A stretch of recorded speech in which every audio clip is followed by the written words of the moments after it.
கல்யாணம் ஃபிக்ஸ் ஆயிடுச்சா? தமிழ் மேட்ரிமோனிக்கு தேங்க்ஸ் சொல்லணும். 26 வருஷத்துக்கு முன்னாடி இதே தமிழ் மேட்ரிமோனி மூலமா தான் இவ அம்மாக்கும் கல்யாணம் பண்ணேன். கல்யாணம்னாலே தமிழ் மேட்ரிமோனி தான்.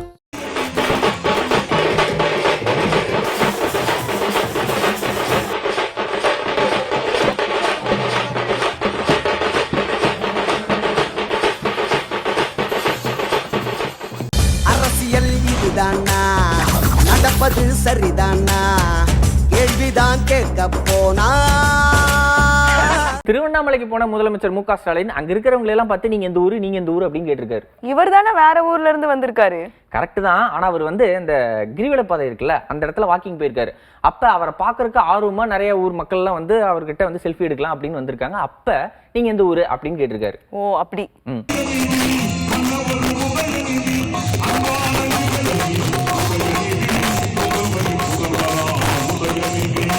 எந்த பொருளையும் வாங்கிக்கலாம்.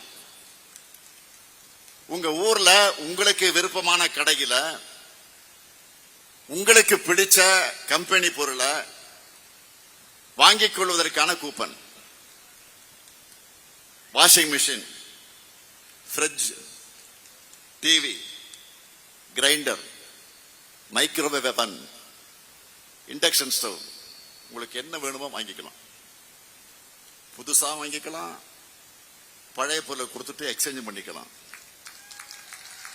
எல்லாமே உங்க சாய்ஸ் தான். உங்க வீட்டுக்காரங்க யாரும் தலையிட மாட்டாங்க, தலையிட கூடாது. இப்ப சொல்லி வச்சிருங்க, உங்க சாய்ஸ்.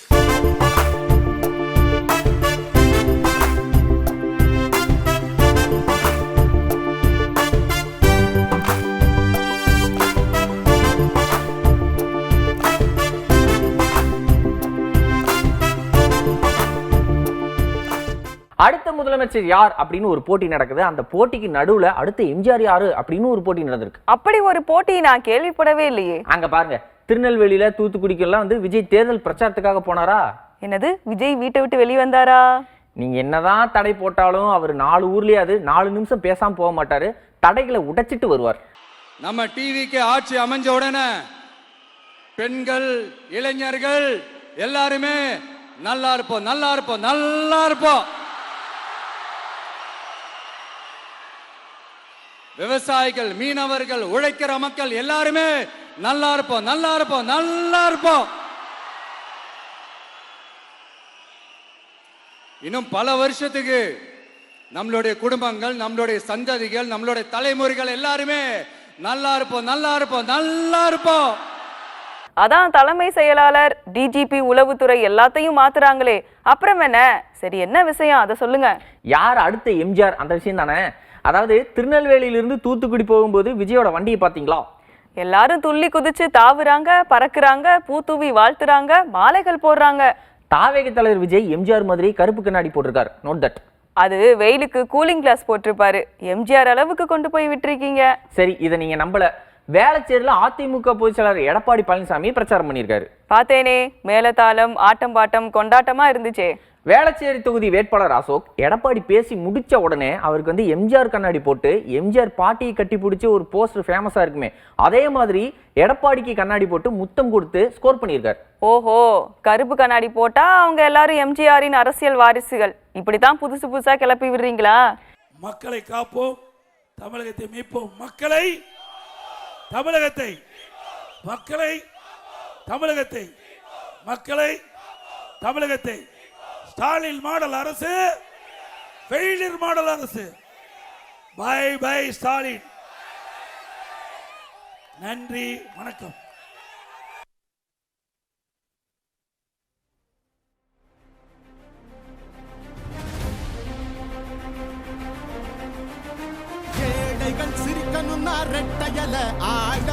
கோவை மண்டலத்துல அண்ணாமலைக்கும் செந்தில் பாலாஜிக்கும் போட்டி கடுமையா மாறி இருக்கு. அண்ணாமலைக்கு தான் சீட்டே கொடுக்கல, பைக்ல கூட அவருக்கு இடம் இல்லைன்னு சோசியல் மீடியால வேற ஒரு வீடியோ வைரல் ஆச்சு. இப்போ எப்படி போட்டி போட முடியும்? கோயம்புத்தூர் தெற்கு தொகுதியில செந்தில் பாலாஜி போட்டி போடுறாரு. அவருக்கு எதிராக அண்ணாமலை பிரச்சாரம் பண்றாரு. தொகுதிக்கு போய் தான் பேசணும் அப்படின்னு இல்ல, ஏர்போர்ட்ல கூட பேசலாம். இவங்களுடைய வேட்பாளருடைய வேட்பு மனுவை ரொம்ப கஷ்டப்பட்டு பலவிதமான யுக்திகளை கையாண்டுதான் வேட்பு மனுவை ஏற்கப்பட்டிருக்கிறது. அப்படி இருக்கும்போது செந்தில் பாலாஜி யாருக்கு என்ன அட்வைஸ் கொடுத்துட்டு இருக்காங்க? அதே சமயம் உங்களுக்கு பாராளுமன்ற தேர்தலுக்கு வெளியூர்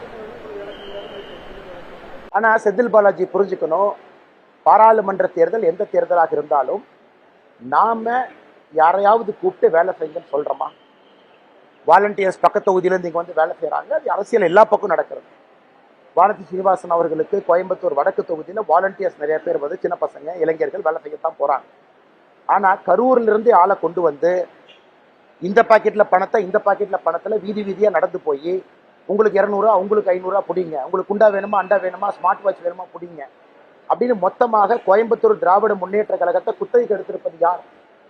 கரூரை சார்ந்த செந்தில் பாலாஜியோடு உணர்வு இருக்கக்கூடிய செந்தில் பாலாஜியினுடைய பினாமிகள், செந்தில் பாலாஜி தவறாக சேர்த்த சொத்துக்களை தவறாக வெளியே பணத்துக்கு கடுந்து வட்டி கொடுத்துருக்கக்கூடிய செந்தில் பாலாஜியினுடைய பினாமிகளை கொண்டு வந்து கோயம்புத்தூர்ல இந்த ஜோப்பில் பணமும் அந்த ஜோப்பில் பணத்தையும் கொண்டு போய் வீடு வீடாக பணத்தை இறைத்து கொண்டிருக்கின்றாங்க. இதைத்தான் நம்ம குற்றம் சாப்பிட்டோம். இன்னைக்கு அதை ஒருபடி மேலே போய் போட்டியிடக்கூடிய சுயேட்சை வேட்பாளர்களை கூட கரூர்லேருந்து இறக்குமதி பண்ணியிருக்காங்க. அந்த 18 வேட்பாளர்கள் கூட கோயம்புத்தூர் திராவிட முன்னேற்ற கழகத்தில் யாரும் தருவதற்கு தயாராக இல்லை. அதுலேருந்தே தெரியுதா செந்தில் பாலாஜியினுடைய தோல்வி உறுதியாயிடுச்சுன்னு. இப்போ செந்தில் பாலாஜி எப்படி போயிட்டு இருக்காரு? கரூர்லேயும் முடியல, வண்டி எடுத்துட்டு கரூர் போறாரு. கோயம்புத்தூர்ல முடியல, வண்டி எடுத்துட்டு கோயம்புத்தூர் போறாரு. ஆனால் அம்மன் அர்ஜுன் அவர்கள் மிக அழகாக நீட்டாக ஒரு தெருவாக நடந்து போய் அவருடைய பிரச்சாரத்தை கண்ணியமாக முடிச்சுட்டு வர்றாங்க. அதனால தோல்வி பயத்தினுடைய வெளிப்பாடு தான் திரு செந்தில் பாலாஜி அவர்கள் பேசியிருப்பது. நான் ஏற்கனவே சொன்னது போல தோல்வி என்பது கோயம்புத்தூர் சவுத்தில் ஆரம்பித்து சேப்பாக்கு வரைக்கும் இந்த முறை தோல்வியாகத்தான் போகுது. அதனுடைய அறிகுறி தான் நேற்று வேட்பாளர்களுடைய வேட்புமனுடைய ஸ்க்ரூட்டனி நடந்த டிராமா என்பது நேற்று நடந்த ஒரு அறிகுறி. முன்னாள் அமைச்சர் இந்நாள் எம்பி CV சண்முகம் எம்எல்ஏ தேர்தலையும் போட்டி போடுறாரு. அப்படி ஓட்டு கேட்கும்போது திமுக தேர்தல் வாக்குறுதியில சொன்ன 8000 ரூபாய் கூப்பன் பத்தியும் பேசியிருக்காரு. அது என்னங்க புதுசா விளக்கம் கொடுக்குறாரு?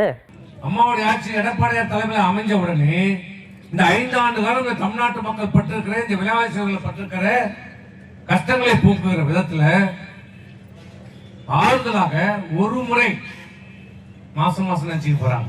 நீ அழுது விட்டு வந்துட போற கதை மாசம் ஒரு முறை ரூபாய் 10,000 நல்லா கொஞ்சம் கைத்தட்டாது. இது ரூபாய் 10,000 ரொக்கமா கையில தரோம். அத சொல்லு. டோக்கன் இல்ல, ஸ்லிப் இல்ல, அதெல்லாம் கிடையாது. கையில பணம் ரொக்கம் 10,000 ரூபாய் கொடுக்கணும்னு சொல்லு. இந்த பித்தலாட்ட வேலை 420 வேலை கிடையாது. இது கூப்பன் கொடுக்குறாங்க. கூப்பன் ஏன் அது பணமா கொடு, இல்ல பொருளா கொடு. நாங்க தரல, அம்மா தரல, மிக்சி கொடுக்கல, கிரைண்டர் கொடுக்கல, ஃபேன் பொருளா கொடுக்கல. அது 3 வாங்கினா எவ்வளவு ஆகும்? சரி நீயே சொல்லுமா எவ்வளவு ஆகும்? இன்னைக்கு மிக்சி கிரைண்டர் ஃபேன் எவ்வளவு ஆகும் சொல்லு? வாங்கினா 10,000 ரூபாய் ஆகும். எத்தனை வருஷம் ஆச்சு? இன்னைக்கு என்ன வருஷம்? 26. எப்போ கொடுத்தோம்? 2011. சரி கடைசி வருஷம் கூட நீ கணக்கு எடுத்துக்கோ. 2021 கூட எடுத்துக்கோ. 10,000 ரூபாய். இன்னைக்கு என்ன ஆச்சு? 5 வருஷம் போயிடுச்சு. 5 வருஷம் இன்னைக்கு விலைவாசி இல்லை. இன்னைக்கு என்ன விலைவாசி? அதே விலைக்கா விற்கிது. அந்த விலைக்கா மிக்சி கொடுக்குறான், அந்த விலைக்கா பேங்க் கொடுக்குறான். சரி ஒரு 5,000 ரூபாய் கூட வச்சு 5,000 ரூபாய். ஆனா இன்னைக்கு திமுக முதலமைச்சர் ஸ்டாலின் என்ன சொல்லியிருக்காரு? நான் 8,000 ரூபாய் தரேன், அதுவும் டோக்கனா தான் தருவேன். அந்த டோக்கனை நான் சொல்ற கடையில் தான் நீ போய் வாங்கணும். அந்த கடையில போய் நீ மிக்சி வாங்கிக்கலாம், கிரைண்டர் வாங்கிக்கலாம், ஃபேன் வாங்கிக்கலாம், ஏசி வாங்கிக்கலாம், ஓவன் வாங்கிக்கலாம். இன்னும் எத்தனை தான் வாங்குறது? எவ்வளவு? 8,000 இதெல்லாம் ஏன் 8,000 நீயே கொடு. மிக்சி கிரைண்டர் ஃபேன் எல்லாம் நீயே கொடு. அதுல எவ்வளவு லாபம் வந்தா நீ கமிஷன் தான் எடுத்துக்கோ. டோக்கன் எது கொடுக்கறது? இவர் ஒரு கம்பெனி ஆரம்பிப்பாங்க. அந்த கம்பெனிக்கு தமிழ்நாடு ஃபுல்லா டீலர் போவாங்க. டீலர் யாரு? ஒன்றிய செயலாளர், மாவட்ட செயலாளர், எம்எல்ஏ. ஏன் விடுவாங்க? 50,000 டோக்கன் உனக்கு. யார் அதிக விலை எடுக்கிறானோ அவனுக்கு டோக்கன். 1,00,000 டோக்கன் உனக்கு. நீ அந்த கடையில் போய் டோக்கன் கொடுத்தா ஒரு 1,000 ரூபாய் 2,000 ரூபாய் பொருள் ஒரு பொருள் கொடுப்பான். இதுதான் 8,000 ரூபாய். நீ கேள்வியை கேட்க முடியாது. ஒன்றும் பண்ண முடியாது. கொடுத்தாலும் நீ நம்ம கொடுத்த விலைக்கு சோப் டப்பா கொடுத்தா கூட வாங்கி வந்துருவாங்க. எது நம்பால் அதுக்கு மேல. அப்படியே மயிலம் தொகுதியில இருந்து ஒரு வீடியோ வெளியாகி சுத்தி வருது. ஏதோ 100 ரூபாய்ன்னு சொல்றாங்க. உண்மை என்னன்னு விசாரிச்சாதான் தெரியும். முதுகுளத்தூர் தொகுதியிலும் இதே மாதிரி ஒரு வீடியோ வந்துச்சான். அங்கேயும் 100 200 தெரியல. விசாரிச்சு பார்த்தா தெரியும். முதுகுளத்தூர்ல அமைச்சர் ராஜகண்ணப்பன் ஓட்டு கேட்டு போகும்போது அடிப்படை வசதிகள் இல்லைன்னு மக்கள் கொந்தளிச்சிருக்காங்க. அதான் ஆட்சிக்கு வந்தா செய்யறோம் அப்படின்னு வாக்குறுதி கொடுத்துட்டு அமைச்சர் கிளம்பிட்டாரு.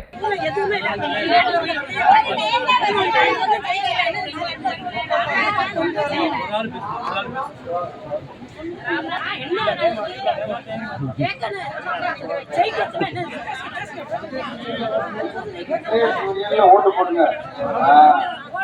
போடுங்க, வெளியே கொடுங்க.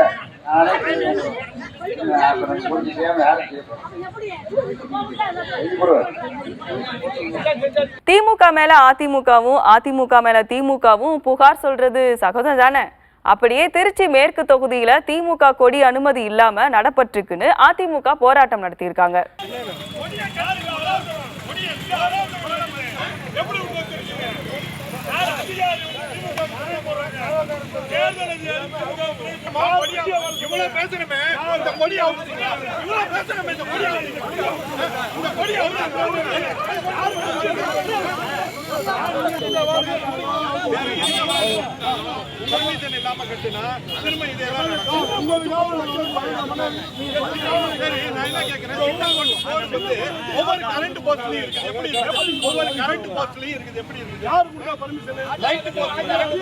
சிங்காநல்லூர் அதிமுக வேட்பாளர் ஜெயராம் ஓட்டு கேட்டு வரும்போது சிலம்பாட்டம் ஆடி வரவேற்பு கொடுத்திருக்காங்க. நானே பெரிய ஆட்டக்காரன் பாக்குறீங்களா அப்படின்னு அவரே களத்துல இறங்கியிருக்காரு.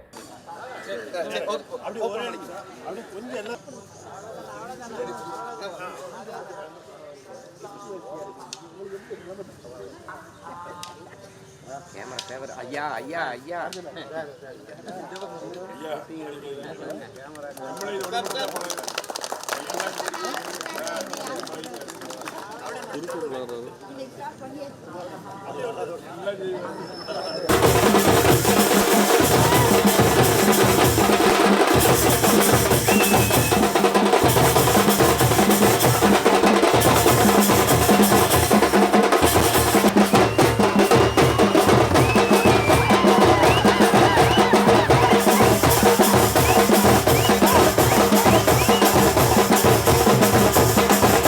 அண்ணாமலை ஏர்போர்ட்ல அரசியல் பேசின மாதிரியே நடிகர் ரஜினிகாந்தும் ஏர்போர்ட்ல அரசியல் பேசியிருக்காரு.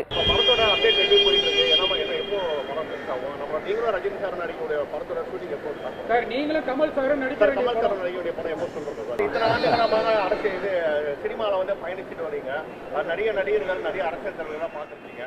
தற்பொழுது நீங்க ஒரு சக நடிகரா ஜனநாயகன் படம் முடக்கப்பட்டதுக்கு உங்களோட கருத்து என்ன சார்? சாரி, எனக்கு சொல்லுங்க. ரஜினிகாந்த் பேசுனது அரசியல் இல்ல, அது வந்து பொதுநல நோக்கத்தோட சொல்லியிருக்காரு. சார், ஒரு முக்கியமான கேள்வி. நீங்க ஒரு மூத்த அரசியல் நடிகரா இருக்கீங்க. இப்போ உள்ள இளைஞர்கள் நடிகர்கள் மேல ரொம்ப இதுபட்டு ஒரு ஆர்வமா போயிட்டு அவங்க ரொம்ப இதா பண்றாங்க. நிறைய பேர் கீழே விழுந்து அடிபட்டு உயிரிழக்கிறத கூட நம்ம பார்க்க முடியுது. ஒரு மூத்த நடிகரா இளைஞர்களுக்கு நடிகர்கள் மீது அதிக ஆர்வமா போற இளைஞர்களுக்கு என்ன சார் சொல்றீங்க? இல்ல, இந்த இளைஞர்கள் தான் ரொம்ப ஜாகிரதையா இருக்கணும். அவங்க ஏதாவது அடிபட்டா அவங்களுக்கு தானே காயமாகும். அவங்க தான் வந்து ஜாகிரதையா இருக்கணும். பொதுநலம் கருதி வெளியிட்டாலும் அதுல ஒரு அரசியல் இருக்குதுன்னு தெரிஞ்சுக்க முடியுது. முதல்ல வந்து படிக்கிற டயத்துல வந்து படிப்புல மட்டும்தான் அவங்களுடைய முழு கவனம் இருக்கணும். அந்த இடத்த அந்த டயத்தை விட்டாங்கன்னு சொன்னா அதுக்கப்புறம் வாழ்க்கையில வந்து அவங்க ரொம்ப கஷ்டப்பட வேண்டியிருக்கும். அதை மட்டும் அவங்க மைண்ட்ல வச்சுக்கிட்டு படிப்புல மட்டும் அவங்க வந்து தீவிர அவங்க சிந்தனை அவங்க எல்லாமே அதில் தான் இருக்கணும். முதல்ல வந்து உடம்பு ஆரோக்கியத்தை பார்த்துக்கணும். இந்த டயத்தில் முதல்ல சொல்றது வந்து இளைஞர்களுக்கு தயவு செஞ்சு இந்த குடி பழக்கத்துக்கு கஞ்சா இதெல்லாம் வந்து தயவு செஞ்சு இதில் வந்து நீங்கள் அடிமையாகாதீங்க. அது பண்ணால் அவங்க வாழ்க்கையே கெட்டு போயிடும். அது நீங்கள் மட்டும் இல்லை, உங்களுக்கு சம்மந்தப்பட்ட தாய் தந்தை பிரதர்ஸ் குடும்பம் எல்லாரையும் வாழ்க்கையும் நீங்கள் நரகமாக்கிடுறீங்க.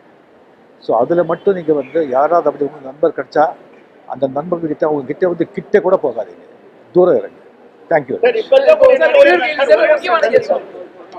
இன்னும் பல சுவையான சம்பவங்கள் அரசியல்ல என்ன நடந்திருக்குன்னு அடுத்த செக்மெண்ட்ல பார்க்கலாம். புதுச்சேரி, கேரளா, அசாம் வாக்குப்பதிவு நடக்க போது தமிழ்நாட்டில் தேர்தல் பரப்புரை உற்சாகமா நடக்குது.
பல சுவையான அரசியல் செய்திகளோட நாளைக்கு உங்களை சந்திக்கிறோம். நன்றி, வணக்கம். நாளை சந்திப்போம். அரசியல் இதுதானா, நடப்பது சரிதானா, கேள்விதான் கேட்க போனா.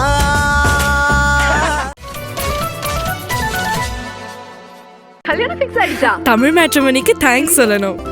26 வருஷத்துக்கு முன்னாடி இதே தமிழ் மேட்ரிமோனி மூலமா தான் இவ அம்மாக்கும் கல்யாணம் பண்ணேன். கல்யாணம்னாலே தமிழ் மேட்ரிமோனி தான்.